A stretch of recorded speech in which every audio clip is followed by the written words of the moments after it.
sholat yang rutin, subuh, duhur, asar, maghrib, isya itu merupakan kontrol sosial. Makanya ada hadis, barang siapa tidak melakukan sholat sebanyak 3 kali, maksudnya 3 kali hari, berarti halal darahnya. Ya, jadi sholat itu sebagai identitas agama. Jadi kalau sudah itu dilakukan, tinggal manifestasi dari sholat itu apa dalam kehidupan sehari-hari. Nah, jadi situ. Tapi mengapa misalnya 5 waktu tetap jalan sampai hari ini, 3 waktu tetap jalan sampai hari ini? Ketika agama diterima oleh orang yang bisa menghitung uang, dan ternyata uang ada kepentingannya dengan kehidupan beragama, dapat dikatakan uang menjadi Tuhannya. Ya, jadi sudah kedudukannya sebagai Tuhan, sudah. Ya, dia disembah-sembah. Ya, dia harus dipenuhi. Ya, jadi pencucian uang itu hanya sarana supaya untuk mengelabui dari pihak lain. Ya, jadi makanya dibuatlah istilah haji furoda misalnya sampai 1 miliar. Kali ini kita akan coba ngobrol yang lebih seru, lebih dalam, dan mungkin obrolan-obrolan ini agak tepi jurang gitu, teman-teman semuanya. Kita akan ngomongin soal Tuhan ini kan sudah segala-galanya ya Bapak. Ya sudah maha segala-galanya lah, enggak? Sudah maha kuasa segala macem gitu. Enggak butuh disembah juga sebenarnya gitu. Tetapi kok kita para teman-teman yang menganut agama itu kok berlomba-lomba bikin rumah Tuhan itu habis 10 miliar, 100 miliar gitu ya. Ini sesuatu yang sebenarnya mohon maaf paradoks gitu bagi orang yang nalar kritisnya itu muncul gitu. Nah, sebagai orang tua Pak Kojin, mohon saya diberi penjelasan yang utuh gitu. Jadi begini Mas Hendra ya, bahwa kehidupan itu tentunya mula-mula dibentuk dalam komunitas tertutup. Jadi komunitas tertutup itu artinya sekelompok manusia yang hidup di suatu tempat dan terasing dari komunitas yang lain. Jadi misalnya orang tinggal di pedalaman Sumatera misalnya ya, atau di pedalaman Sulawesi atau di pedalaman Papua. Nah, dalam komunitas yang tertutup, kita tentunya tidak mengenal apa yang disebut seperti Tuhan atau tokoh-tokoh agama, itu tidak mengenal. Yang dikenal adalah ketua suku, kepala suku ya. Jadi kepala suku menentukan aturan main untuk kehidupan bersama dan dipatuhi oleh anak buahnya. Jadi di dalam masyarakat tertutup dapat dikatakan tidak ada uang. Ya. Yang ada itu menjadi barter. Karena yang penting siapa butuh apa dan siapa bisa menukar dengan barang yang dimilikinya. Nah, tetapi manusia itu berkembang ya, ada yang tetap berada di dalam komunitas yang tertutup itu, ada yang karena merasa sudah pikirannya berkembang, merasa tidak enak kalau ada di komunitas tertutup, makanya dia mencari jalan keluar. Nah, biasanya ketika keluar juga tidak sendirian. Kalau sendirian ya akan mati. Biasanya juga ada sekelompok ya. Jadi sama juga seperti lebah, kan ada kelompok lebah yang meninggalkan sarang lamanya, dia pergi. Nah, ketika manusia itu keluar dari komunitasnya, dia lebih banyak berpikir daripada di komunitas asalnya, karena dia akan menjumpai hal-hal yang selamanya itu belum sebelumnya itu belum dikenali, sehingga dia berusaha. Nah, ketika komunitas itu terbentur pada sesuatu, ya, dia mulai ada konsep Tuhan. Nah, jadi Tuhan itu lahir ketika manusia ya dalam ketika bertemu dengan sesuatu tetapi dia tidak bisa mengatasi. Jadi akhirnya ini ada yang jaga, ada yang menguasai ya. Dan itu di seluruh dunia bisa terjadi demikian. Makanya agama-agama lokal itu pada mulanya ya semacam apa itu yang disebut Tuhan itu juga ada yang cuma sedikit, ada yang banyak sekali. Tergantung sejauh mana mereka itu menemukan kesulitan-kesulitannya. Ya. Misalnya saya tanya kepada orang Jepang yang dianggap Tuhan, ya kira-kira ada 5.000 Tuhan. 5.000 Tuhan. 5.000 Tuhan. Di Ya. Jepang. Di Jepang. Karena mereka itu punya anggapan tentunya ya, setiap hal itu ada Tuhannya. Jadi air ada Tuhannya, tumbuhan ada Tuhannya, serangga ada Tuhannya. Nah, Tuhan ini dianggap sebagai kekuatan yang artinya kecerdasan yang ada di alam. Jadi pemilik kecerdasan di alam. Makanya sesama Tuhan bisa bekerja sama. Ini kalau konsep Jepang. Jadi Tuhan air bisa bekerja sama dengan Tuhannya api, bisa dengan Tuhannya angin, serangga ini itu. Nah, jadi mereka membuat peran. Ya, ini makanannya harus dari apa, ini makanannya dari siapa. Jadi nggak akan makan sembarangan. Ya. Tapi dalam budaya yang ekstrim seperti di padang pasir, ya kan, kebutuhan satu Tuhan yang sangat berkuasa itu lebih, istilahnya itu lebih kuat, ya, untuk di alam yang ekstrim itu, ya. Maka kalau kita membaca buku tulisannya Karl May, ya, tentang apa itu ziarah, tentang pergi ke Mekah, ya, dia mengatakan, ketika saya pergi ke Mekah bersama dengan orang-orang dari Tunisia yang naik unta bersama-sama, di suatu daerah katanya terjadi perang suku. Maka kami tamu itu harus istilahnya itu beristirahat di salah satu suku itu. Karena kalau tamu itu tidak diapa-apakan, yang penting nggak dalam apa itu peperangannya. Ya. Dia mengatakan, kok lama nggak selesai-selesai perangnya itu. Lalu orang itu, suku Baduy itu mengatakan, yang ditempati oleh rombongannya si Karl May itu. Ini artinya Tuhan sedang memberi kekuatan keduanya. Jadi artinya yang satu dengan yang lain itu sedang memberi kekuatan keduanya. Jadi karena itu lama. Kalau Tuhan sudah nanti berpihak kepada salah satu yang dianggap benar, yaitu yang menang. Berarti yang menang itu artinya yang menemukan jalan benarnya. Nah, jadi seperti itu. Jadi semua itu ya orang menyusun.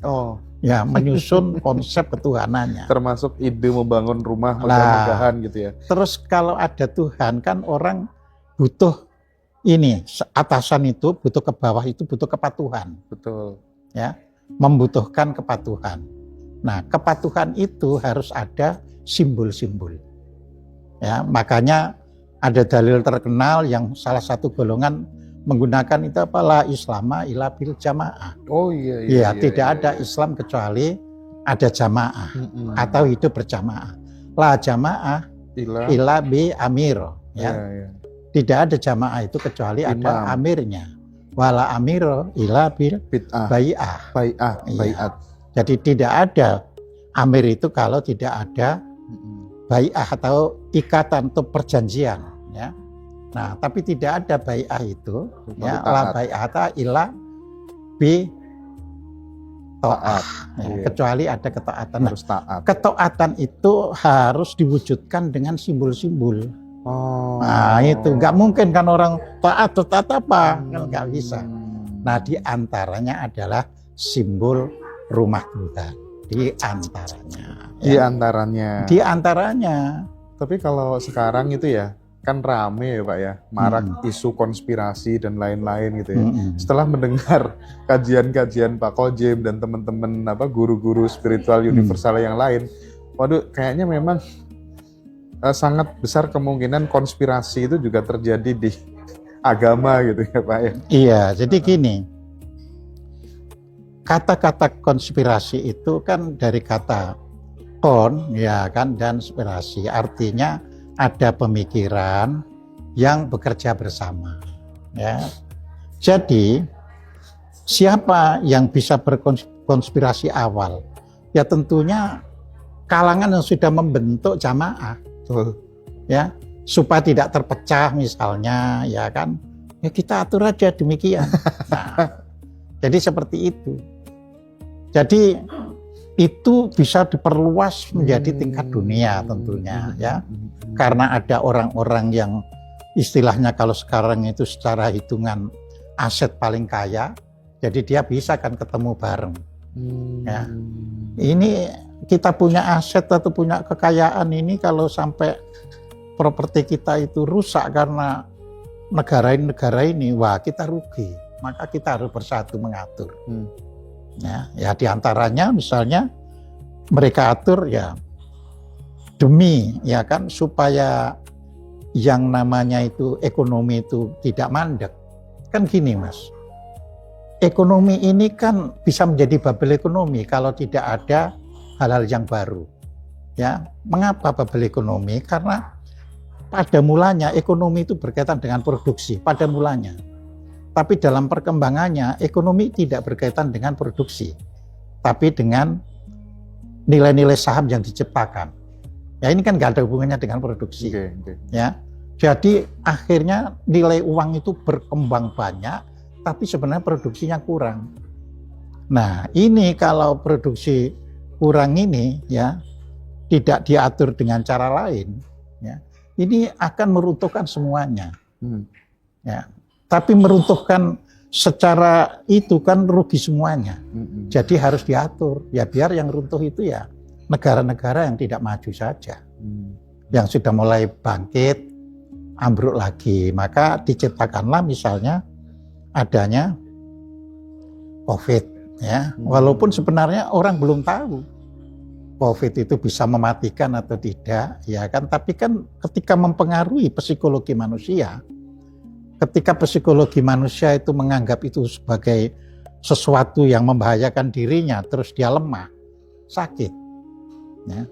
Jadi faktanya itu seperti itu. Ya. Sebaliknya kalau kita, enggak, saya sudah jaga kesehatan kok. Selama zaman COVID saya kemana-mana tanpa harus melakukan vaksinasi, ya tidak ada masalah. Jadi di situ. Jadi konspirasi itu akan terbit ya sepanjang zaman selama ada kebutuhan untuk bisa menutup sesuatu kekuatan. Ini kan ditutup kan, jangan kayak ini negara ini ikut maju. Kalau setiap negara itu maju Mas, negara yang enak-enak sekarang kaya itu turun juga. Ini kan perimbangan di kehidupan dunia. Ya. Jadi misalnya ya kayak kita itu Korea kan maju, Thailand maju, semuanya bisa membuat mobil. Pasti yang kita ini lebih murah. Terus tinggal mutu cepat bisa dibuat lebih baik. Akhirnya negara yang maju itu sendiri tidak bisa menjual barangnya. Jadi negara itu maju apa enggak sebenarnya sangat erat kaitannya dengan bagaimana masyarakatnya memahami Tuhan atau agama itu tadi. Betul. Ya. Dan seperti waktu-waktu sebelumnya, agama merupakan salah satu faktor psikis ya yang sangat kuat. Ya, artinya apa? Kalau itu dikaitkan dengan agama, ya emosi, kemarahan dan sebagainya itu bisa hadir, gitu loh ya. Jadi seperti emosi orang untuk naik haji dengan naik haji forada biaya 1 miliar orang mau. Ya seperti itu. Itu kan kalau kita kalau misalnya kita memang benar-benar mau berpikir lebih waras dan lebih kritis gitu ya. Kan terjadi ya Pak ya, teman-teman kita yang di berbagai macam ormas kan banyak yang dimanfaatkan oleh amir-amirnya, oleh ketua atau jamaahnya, oleh mursyidnya dan lain-lain. Itu kan sebenarnya agama itu ya bisa dibilang terjadi penipuan yang sangat halus tapi disakralkan. Iya, kasarannya itu gini kasarannya ya. Ada orang memperoleh harta benda dengan cara ya itu tadi emosi keagamaannya yang dipasang, berarti orang ketakutan. Jadi istilahnya itu management of fear, Oke, ya. Jadi berarti- memanajemeni ketakutan. Berarti mereka itu untuk melancarkan aksi-aksi itu Iya. masang chip ketakutan di kepala Iya, jamaah-jamaah itu tadi. Iya, dan manusia pada dasarnya itu di mana-mana itu ingin selamat. Ya. Ketika manusianya itu banyak menggunakan pemikirannya, menggunakan rasionya, tidak gampang ditekan melalui sistem ketakutan-ketakutan. Ya, Terus, tetapi Mm-mm. ketika manusianya itu tidak banyak berpikir, Oke. ketakutan itu bisa menjadi hantu tersendiri.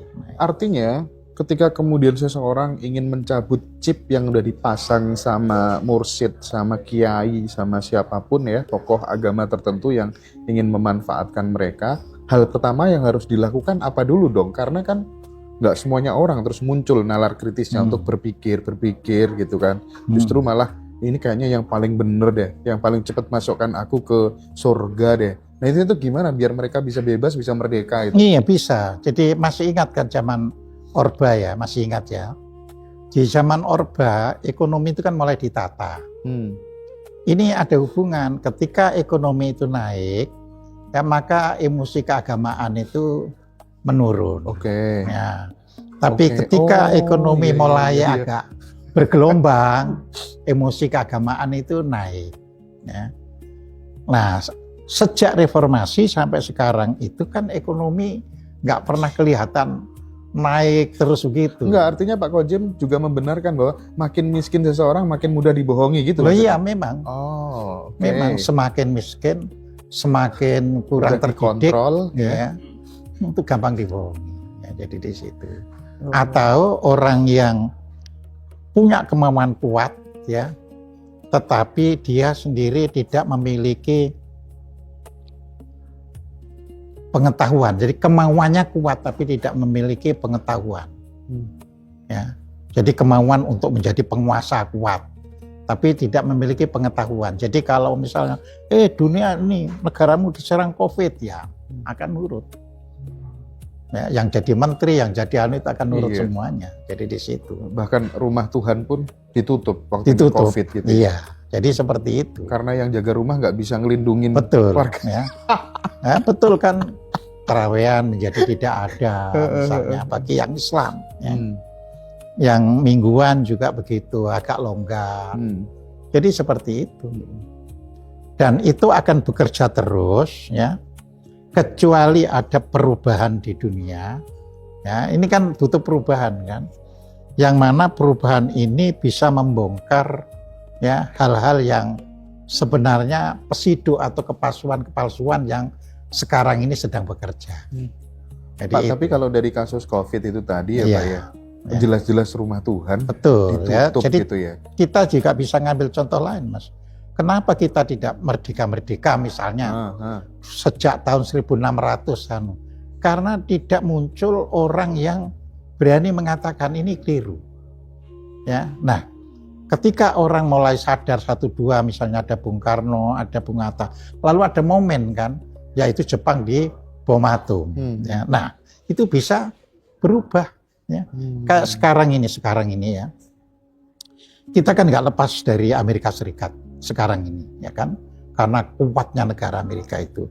Saya baru mendengar seorang Amerika yang mengatakan tahun 24 itu dia meramal 6 hal, tapi 3 sudah terjadi. Jadi tahun 24 itu dia mengatakan Trump akan menang. Ya. Kalau menang, Trump akan melakukan serangan ke Iran. Tapi Trump akan mengalami lose, jadi akan mengalami kekalahan. Dan 3 ini katanya sudah berjalan, tinggal 3. Tinggal 3 tahun 28, Trump akan mengajukan putranya, Donald Trump, sebagai calon presiden dari Republik. Dan menurut dia katanya itu juga akan menang. Akan menang. Ya. Nah begitu Donald Trump itu sudah jadi presiden, itu kan batasannya kan 4 tahun. Iya. Nanti Trumpnya diangkat jadi wakil presiden. Nah itu kita tunggu katanya. Iya. Jadi kita ini yang ngikuti dunia juga itu menentukan ekonomi kita juga. Iya, betul, gitu betul, loh, betul, ya. betul. Jadi kepercayaan terhadap agama dan sebagainya itu nggak bisa lepas dari ini semuanya. Ya, misalnya pada tahun 91 George Bush ya itu mengatakan bahwa ini George Bush yang senior, bukan Bush yang junior ya, yang Bush yang George Bush atau Walker Bush itu Walker Bush ya yang senior itu ya. Perang 91 Teluk itu ya. Itu kan dia bilang cross war, perang salib. Nah, jadi seperti itu tanpa disadari kan. Nah, jadi seperti itu. Jadi semua ya harus kita bisa lihat. Ternyata Amerika melakukan peperangan di Timur Tengah itu adalah kelanjutan dari cross war. Nah, jadi seperti itu. Pak Kojem, kalau ketemu Pak Kojem itu nampaknya memang paling asik tuh tanya hal-hal yang selama ini tuh menjadi doktrin, jadi dogma, jadi penyakit yang diajari sama guru-guru ngaji kita waktu dulu gitu ya. Kalau memang di Al-Quran itu ada perintah sholat harus jam segini gitu Pak Kojem. Kita tahu kalau di Norwegia ya, yang ada penampakan aurora kayak gitu. Ya, kalau kasusnya kayak gitu gimana nih? Iya, itulah nanti ya, jadi kan gini, kalau Al-Quran perintahnya itu kan hanya sholat. Tapi waktu itu penafsiran. Jadi waktu sholat berapa kali nggak ada di Quran. Nggak ada di Quran, itu penafsiran. Siapa yang nafsirkan, Pak? Ya ulama. Para Ulama. ulama yang menafsirkan. Ulama Arab. Ya tentunya ulama-ulama dulu kan dari Arab. Jadi ya ditafsirkan mereka. Makanya ada yang menafsirkan 5 kali. Dan itu diikuti oleh sejak zamannya Khalifah Bani Umayyah. Ya. Karena apa? Karena Bani Umayyah ini gencar melakukan perang sehingga yang di dalam itu harus under control. Nah, sholat yang rutin subuh, duhur, asar, maghrib, isya itu merupakan kontrol sosial. Makanya ada hadis barang siapa tidak melakukan sholat sebanyak 3 kali, maksudnya 3 kali hari, berarti halal darahnya. Ya, jadi itu melakukan kontrol. Sedangkan yang lawannya misalnya Syiah, ya itu hanya 3 kali. Kenapa? Loh, lah kalau terus nggak bisa melakukan perlawanan. Nah, jadi di situ. Tapi kalau misalnya tidak melakukan sholat sama sekali, berarti dianggap bukan Muslim. Ini kan pertarungan pemikiran. Dan itu Ghazul Fikri ya. Dan itu ulamanya kejadiannya di Arab loh. Iya. Jadi di sana nggak kontekstual gitu loh maksudnya. Betul. Nah, kemudian juga ada yang misalnya kalangan batiniyah ya kan. Ya, seumur hidup itu cuma 1 kali saja. Sebagai identitas. Jadi sholat itu sebagai identitas agama. Jadi kalau sudah itu dilakukan, tinggal manifestasi dari sholat itu apa dalam kehidupan sehari-hari. Nah jadi situ. Tapi mengapa misalnya 5 waktu tetap jalan sampai hari ini, 3 waktu tetap jalan sampai hari ini, yang 1 kali waktu juga tetap jalan, tergantung negaranya ada di mana. Ya kan? Nah ini kan karena masing-masing masih ada orang yang memanfaatkan untuk istilahnya kehidupannya. Ya, misalnya dengan cara ini, makanya ada pihak yang bisa memperoleh keuntungan. Nah, jadi di situ. Jadi ini bisa memperoleh keuntungan. Dengan cara ini bisa memperoleh keuntungan. Nah, selama ada orang yang bisa memperoleh keuntungan dari konsep-konsep yang ada, ya jalan terus. Berarti ulama Arab yang nafsirkan tentang waktu sholat itu kurang piknik ya Pak? Nah sudah pasti. Kan begini Mas, dunia ini kan secara lintang kan garis imajiner. Ya. Jadi sampai dengan 60 derajat lintang utara, ya itu yang 60 sampai dengan 90 itu akan mengalami fase ya. Kalau pas musim panas, maka mataharinya akan terus-menerus dapat dilihat selama 79 hari. Jadi kalau ya pas musim panas ya. Nah, itu 79 hari ya. Jadi Juni ini kan musim panas kan sampai Juli ini itu kalau di Norwegia bisa 79 hari.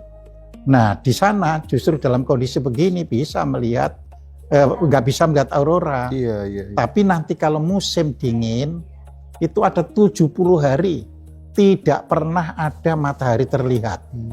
Nah, pada saat itu di Norwegia Utara, di Swedia yang bagian utara, atau di Islandia bisa melihat aurora. Iya, iya, iya. Nah, seperti waktu yang lalu saya sampaikan bahwa sebelum sesuatu itu tampak ada, sebenarnya ada yang belum tampak. Agama mengatakan itu gaib. Jadi ada tapi belum tampak. Agama mengatakan gaib. Seperti frekuensi radio. Betul. Ya kan? Wah, itu gaib. Tapi begitu orang sudah menemukan ya fenomenanya, artinya loh, kok bisa dideteksi lewat ini, nggak gaib lagi kan gitu kan. Nah, fenomena-fenomena itu ada yang bersifat memang umum di dunia. Tapi kalau matahari terbitnya selama 79 hari atau matahari gelapnya selama 79 hari bagian bumi itu, nah itu kan fenomena khusus. Yang tinggal di sana saja yang bisa mengalami. Nah, agama seperti Islam itu adanya di latar daerah utara dan selatan Katulistiwa. Jadi tidak pernah melihat alam yang gelap selama 70 hari atau yang terang benderang ada mataharinya terus selama 79 hari. Nah, jadi di situ. Iya, iya, iya. Dan ini juga akan mematahkan yang namanya bumi datar. Ya. Sebab kalau bumi itu datar, nggak bisa ada 70 hari gelap terus atau 79 hari betul. iya terang terus. Kenapa? Ya namanya datar ya, dimanapun ya akan kelihatan. Tapi ini kan lengkung, Iya, iya. ya lengkung yang begitu jauh sehingga tertutupi. Ya, kalau matahari ada di selatan, jelas di sana malam hari akan selama 70 hari tidak pernah melihat cahaya sama sekali. Ya. Tapi begitu sudah mulai masuk Maret, ya kan.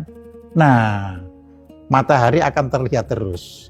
Ya, semakin lama semakin 24 jam kali 79 tampak terus. Iya, iya. Ya, jadi seperti itu. Pak, kalau kita melihat kelakuan oknum-oknum tetua di agama apapun gitu ya Pak ya, agama apapun gitu kan, nampaknya makin kesini makin terang ya bahwa ternyata pencucian uang besar-besaran itu juga terjadi melalui praktek-praktek beragama lewat lembaga, lewat pesantren dan lain sebagainya gitu.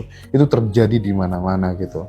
Nah, padahal ini yang selalu mengabarkan tentang orang tuh harus suci, harus kembali ke fitrah dan lain sebagainya gitu. Tapi praktiknya kayak gitu. Nah, kapan ini Pak kebenaran agama yang benar-benar agama Budi gitu ya? Ini nih kalau berdasarkan jangka waktu, kalau orang Jawa gitu Pak, kira-kira kita sekarang sedang memasuki fase apa dan akan seperti apa ke depan Pak?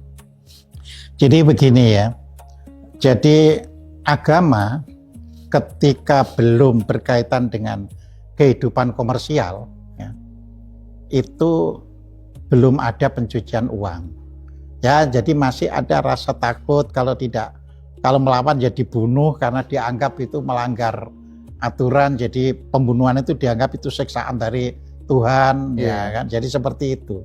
Tetapi ketika agama diterima oleh orang yang bisa menghitung uang dan ternyata uang ada kepentingannya dengan kehidupan beragama, nah di sini mulai ya para tokoh atau para orang yang punya kuasa di dalam kehidupan beragama, agama apapun ya.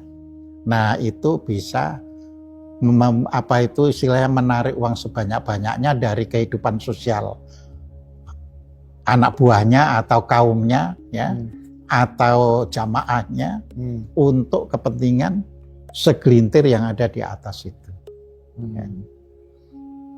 Tentu mereka juga bisa menggunakan untuk kebersamaan, sebab kalau hanya dipakai dicuci saja nanti timbul ketidakpercayaan dari bawah. Oh, oke. Tapi bahwa dia menikmati iya. Tapi dia juga ngitung. Ya, jangan sampai ini nanti timbul persoalan terus ini. Makanya kayak di satu organisasi naik haji itu pasti disediakan bagi yang taat berorganisasi. Misalnya seperti itu. Ya, orang miskin nggak usah khawatir karena dalil agamanya itu kan semua orang Islam itu wajib mengeluarkan zakat fitrah. Meskipun orang miskin sekalipun harus ada zakat fitrah. Nah, maka dibuatlah bahwa orang ini harus diberi oleh jamaah, terus dari pemberian jamaah itu dipakai untuk zakat fitrah. Jadi seperti itu. Ya. Jadi ini semua diatur. Nah, begitu uang dan agama itu sudah tidak ada batas, maksudnya sudah lewat sini, lewat sana itu sudah tidak ada batas, ya kan? Maka dapat dikatakan uang menjadi Tuhannya. Ya. Jadi sudah kedudukannya sebagai Tuhan, sudah. Ya, dia disembah-sembah. Ya, dia harus dipenuhi. Ya. Jadi pencucian uang itu hanya sarana supaya untuk mengelabui dari pihak lain. Ya. Jadi makanya dibuatlah istilah haji furoda misalnya sampai 1 miliar. Siapa sih yang orang biasa terus mau 1 miliar ngeluarin untuk itu? Itu tuh bagiku perbudakan modern based on agama sih. Tapi meskipun tidak ngomong soal agama aja ya, spiritualitas juga banyak Pak. Perbudakan modern based on spiritualitas. Sama. Itu ya kita ditunjukin, saya bisa ngantarkan kamu menemukan Tuhan, wujudnya cahaya segala macam. Kan itu praktik-praktik kayak gitu di mana-mana loh. Nah sekarang gimana Pak Kojim memberikan saran gitu ya, bahan kontemplasi gitu. Jangan-jangan aku ini dimanfaatkan sama mursyidku ya, sama guru spiritualku ya. Itu tuh gimana? Jadi bahan perenungan tuh Pak. Kalau di dalam buku atau kitab-kitab Jawa kuno, ya, karena manusia ini terdiri dari 3 fase, ya, fase lahiriah atau fase materi, terus fase batin, yang berarti jiwa, nafsu dan sebagainya, terus fase luhur, ya, fase luhur itu spiritual. Semua ini ada godaan, semua ini. Ya. Ketika manusia dalam fase materi, ya godaan pemanfaatan itu ya yang bisa dijangkau secara body, secara materi, dan itu tidak lebih berbahaya. Jadi artinya semakin tinggi sebenarnya semakin bahaya gitu loh ya. Jadi begitu orang sudah memasuki fase soul, fase batin ya, nah ini sudah lebih berbahaya dari sini karena bisa memanipulasi sesuatu. Kalau di materi kan nggak bisa gini ya gini, nggak bisa jadinya. Tapi begitu sudah sampai sini, itu bisa memanipulasi. Kalau misalnya saya sebagai guru spiritual, terus kemudian saya melabeli level kesadarannya Mas ini, soulmu nilainya segini, itu udah termasuk manipulasi nggak? Enggak, ketika kita tidak ada pamrih, misalnya hanya memberitahu, ya. Saya juga pernah ditanya oleh seorang yang saya ajari. Pak, saya terus terang memberi honor kepada Bapak. Kalau Bapak nerima itu sebagai apa? Saya tidak bilang ini dari karena ngajar spiritual Anda. Saya menjadi guru, Anda ajar saya, menghonor saya sebagai guru. Jadi ini hanya pekerjaan saja. Tetapi spiritualnya yang kita jalani dengan benar itulah milikmu. Ya, jadi kamu bisa lebih tinggi dari saya. Nah, kalau betul-betul kamu menjalankan spiritualnya itu dengan benar. Jadi seorang guru spiritual nggak boleh mengatakan bahwa saya selalu lebih tinggi dari yang belajar. Nggak boleh merasa yang paling tercerahkan. Ya, nggak gitu, boleh. Kira-kira ya, Pak. Dan kalau kita jujur ya menonton film Cina itu guru-guru silat itu kan mengajarkan. Kamu harus bisa menjadi orang yang sangat tinggi ya silatmu daripada gurumu. Sebab kalau tidak lebih dari gurumu, kamu akan dikalahkan orang. Sebab gurumu ini sudah kalah, makanya menepi ngambil kamu untuk saya latih. Jadi kamu harus lebih pintar dari saya. Nah, jadi seperti itu. Nah, ini yang harus disadari. Nah, Bahayanya lagi kalau sudah tingkat spiritual, ini sudah memanipulasi. Misalkan kalau tidak begini kamu nggak bisa masuk surga. Jadi hubungannya itu sudah ke sana. Ya, kamu nggak bisa ketemu Tuhan. Ya, nah ini lebih anu lagi. Ya, orang bisa memanipulasi di tingkat ini dengan istilahnya itu tadi berupa imbalan. Jadi ini bukan honor lagi, berupa imbalan. Ya. Iya. Kalau honor itu kan pekerjaan. Iya, Jadi dia bekerja ini dihonor. Ya, di situ. Saya punya anak TK, Pak.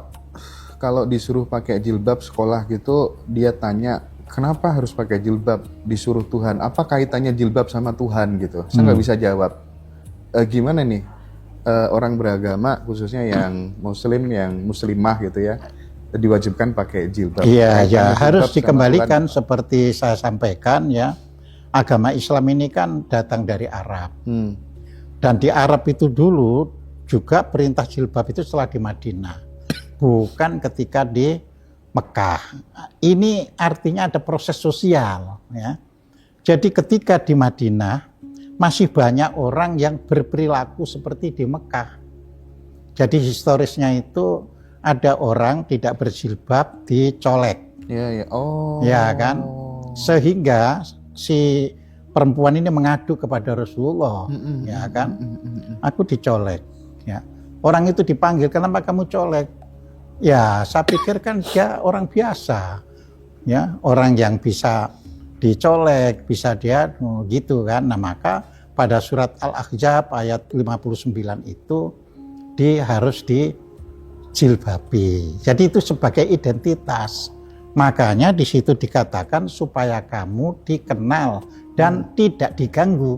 Nah, kata-kata tidak diganggu ini itu penentunya gitu loh. Nah, sedangkan di sini berjilbab pun diganggu kan gitu kan. Jadi itu kan karena di sini tidak ada konteksnya.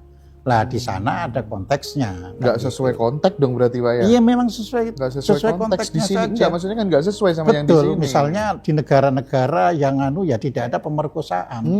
Karena memang konteksnya itu nggak seperti itu ya.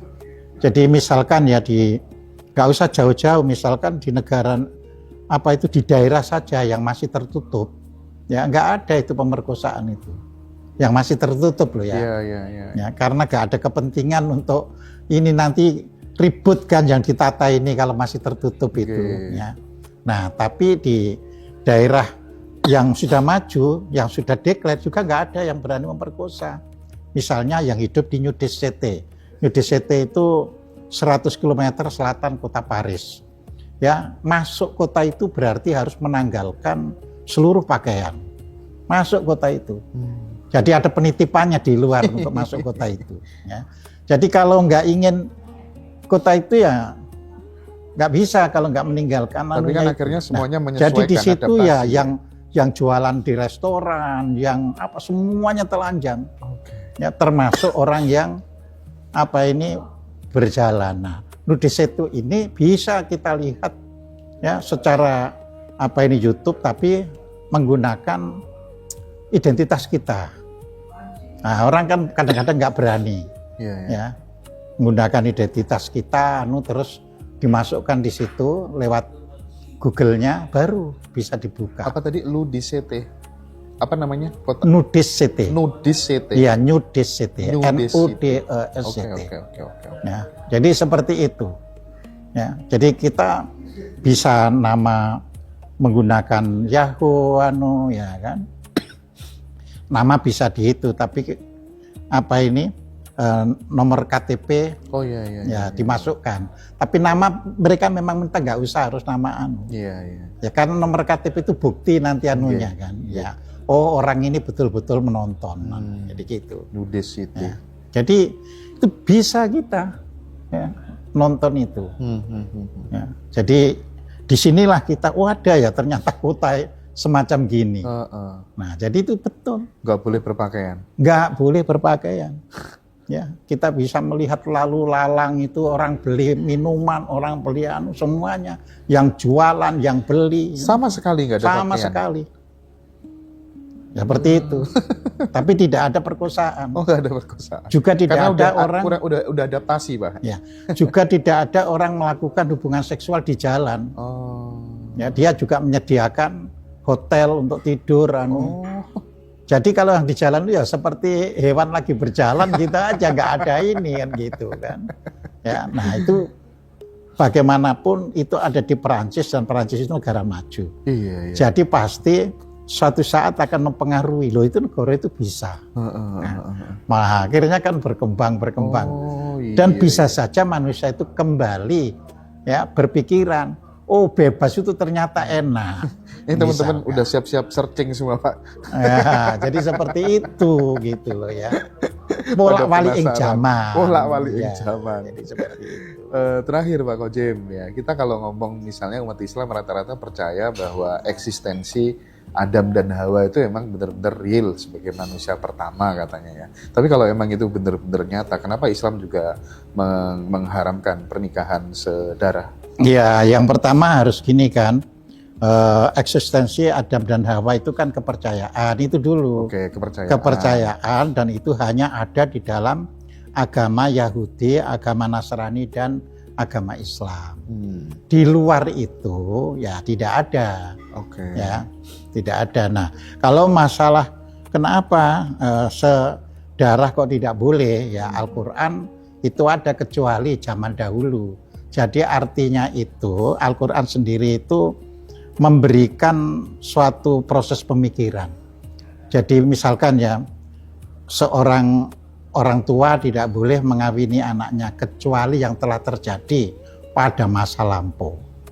Nah, jadi di situ istilahnya pengharaman dan sebagainya itu karena tuntutan sosial tidak memungkinkan lagi ya secara hubungan seksual masih incest, masih dalam hubungan saudara. Tapi kita juga harus tahu Fir'aun itu berdiri kurang lebih 3.300 tahun. Maksudnya bukan berdirinya itu mulai tahun 3.300 sebelum Masehi, bukan. Lamanya berdiri itu 3.300 tahun. Baru runtuh ketika zamannya Ratu Cleopatra VII. Yaitu tahun 130 sebelum Masehi. Itu semua incest. Jadi tidak ada yang jadi Fir'aun itu yang kawin dengan luar. Jadi selalu dengan anaknya sendiri, dengan saudaranya, dengan bibinya, pokoknya untuk melanjutkan siapa nanti yang bisa menjadi raja berikutnya. Jadi seperti itu. Jadi tidak ada di Islam ini kan bibimu ini, enggak. Pokoknya siapa ini punya anak dan akhirnya siapa yang bisa menjadi penggantinya. Yang kuat. Nah, jadi di situ padahal kita diajari kemungkinan incest itu kan lemah ya, tapi kan dia bilang selalu diambilkan yang kuat. Misalnya anak turun dari bibinya sama anak turun dari istrinya sendiri kok lebih kuat yang dari bibinya. Ya nanti yang dari bibinya itu yang jadi Fir'aun berikutnya. Ya. Dan tidak dalam waktu pendek loh ya, 3.300 tahun dapat dibayangkan. Ya, sekarang saja kerajaan yang paling lama itu ya kerajaan Jepang yang berdiri tahun 660 sebelum Masehi. Ya, itu ada sampai hari ini. Tapi kerajaan-kerajaan yang lain kan sudah nggak ada yang berdiri setua itu. Ya. Nah, ini 3.300 tahun. 3.300. Iya, dengan hanya sistem incest, dengan masih bau keluarga semuanya. Bisa bapak ke anak, bisa ibu ke anak. Ya. Pokoknya nanti anaknya yang paling hebat dia yang dijadikan. Jadi secara hartanya tidak pernah keluar kerajaan. Jadi tidak ada iri, ya, karena tidak ada orang luar. Oke. Ya. Dan baik, itu Pak, bisa diterima karena sistem membuat seperti itu. Ya, sama dengan misalnya zaman Majapahit. 4 bersaudara, istrinya Raden Wijaya. Tapi di Islam kan jangan mengawini perempuan-perempuan yang sesaudara. Maksudnya itu 2 orang yang bersaudara. Tapi di sini dulu, nggak ada urusan, wong itu sudah anaknya orang lain. Iya. Jadi kalau adik 1, 2, 3, 4 perempuan semuanya mudah, ya, demi menjaga kebersamaan, ya. Ya itu masalah budaya, masalah adat istiadat. Jadi di situ. Oke, Pak, mungkin pesan terakhir, Pak. Ini kan sebentar lagi kan 17 Agustus.